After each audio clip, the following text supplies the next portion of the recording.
Hey YouTube, it's Warthog Viking here. Yeah, I just wanted to make a video um, talking about this knife. This is the Ontario Knife Company Blackbird SK-4. Um, Pretty kind of a dumb thing on my part that I bought on a whim, I wanted to buy super cool, awesome outdoor survival, even EDC carry knife that would be able to, help me escape from my car if I got in a car accident or, help me survive in the woods or whatever. But so I saw this knife. They're discontinued, so you can't buy them on any of the websites, knife websites, Amazon, whatever. So I saw it on eBay and I was like, oh man, yeah, let's buy it. So got it for about the price you would pay for it new on any of the knife websites, about $160. And I was like, wow, cool, I'm gonna get this awesome knife. It's 154 cm steel, which is stainless, really good non-powdered stainless steel, not a super steel, but one of the better stainless steels that's not considered a super steel. So I got it, and I was like, "Oh, let's get it. It's gonna be awesome." So I got it, and I liked it when I first got it. It's got a good handle, good grip, fits in my hand pretty well.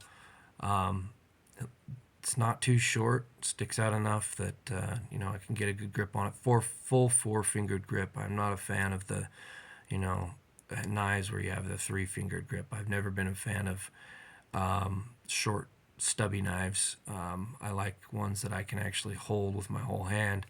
So I got it, and it's a Kephart style blade. It's got this really nice G10 handle. So when I first got it, I was like, man, this is going to be good. I started to EDC it, and I found out that it's just too big for that. It's too fat. So I was like, well, I can't EDC it. So and I didn't EDC it in this particular sheath that it came with stock. It comes with this nylon sheath. It's just the stock nylon sheath that most Ontario Knife Company knives come with. That don't come with a leather sheath. I bought a specialized sheath for it on eBay from a seller who makes them. It's a good sheath. It fits this really well. I got it, started carrying it EDC. Didn't work out. So I was like, well, maybe I can use it as an outdoors knife, utility knife at home. Maybe possibly just carry it around in the woods. But then I noticed it's not very good. It's just not very sharp. It's not very good. So I'm like, okay, well, maybe I need to sharpen it up.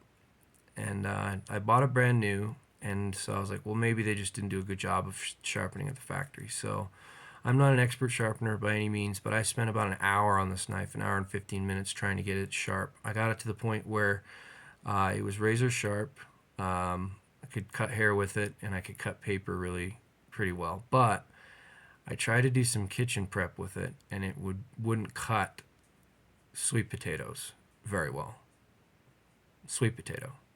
Now, I know sweet potato is a hard vegetable, but it's not wood.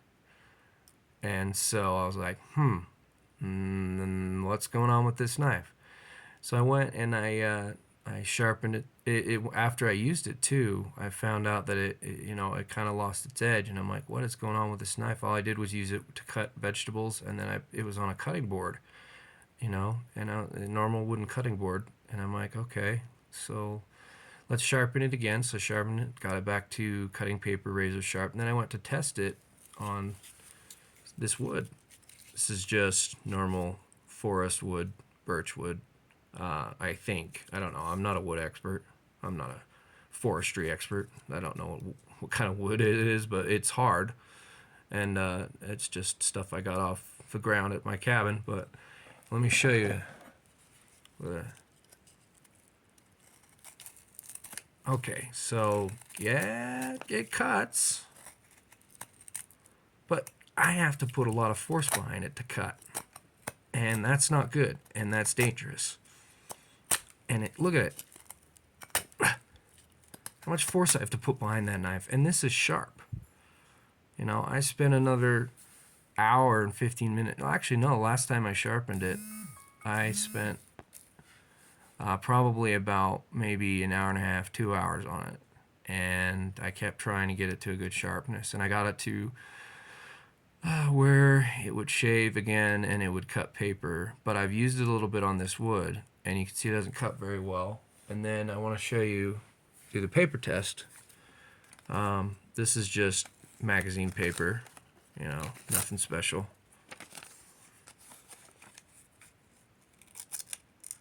Yeah, no. That's a fail. That's horrible. And I barely did any cutting on this blade. This is 154 cm. This is supposed to be a good steel. And I'm never gonna really want to buy a knife in 154 cm steel. Let me show you something really crazy, okay? This is an old Mora 440 Scout. Just good old Swedish Sandvik stainless steel, right? Nothing special, not a $160 knife, you know. Brand new, this probably ran about maybe 15, 20 bucks, right? Let me show you what it does. And I've used this knife way more than I've used that knife. And actually, I've never sharpened this knife.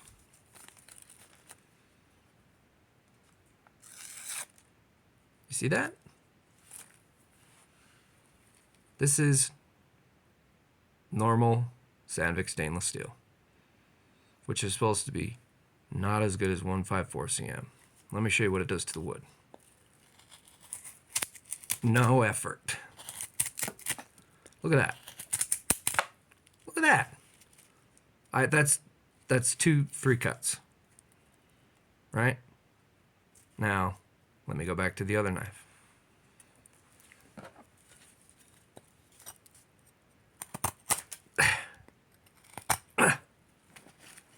This knife sucks. I can totally tell why Ontario Knife Company discontinued it. And you know what? To tell you the truth, I'm not going to rag on this company, Ontario Knife Company, because I'm sure they have really good knives, and I'm sure this is just a crappy one. Bad heat treat, probably, whatever. But I've got another Ontario Knife Company knife, and I got it, and I'm not going to tell you which knife that is. Maybe I'll do another video on it, but it's okay. So, you know, I don't know if I'm going to be buying any more Ontario knives anytime soon, but that's just me. Anyway, just wanted to show you this knife and just tell you, don't waste your money on a Blackbird SK-4 in 154 cm steel. Don't be an idiot like me, all right? Buy yourself a good Mora. Anyway, take care. Be safe, be well, YouTube. See you next time.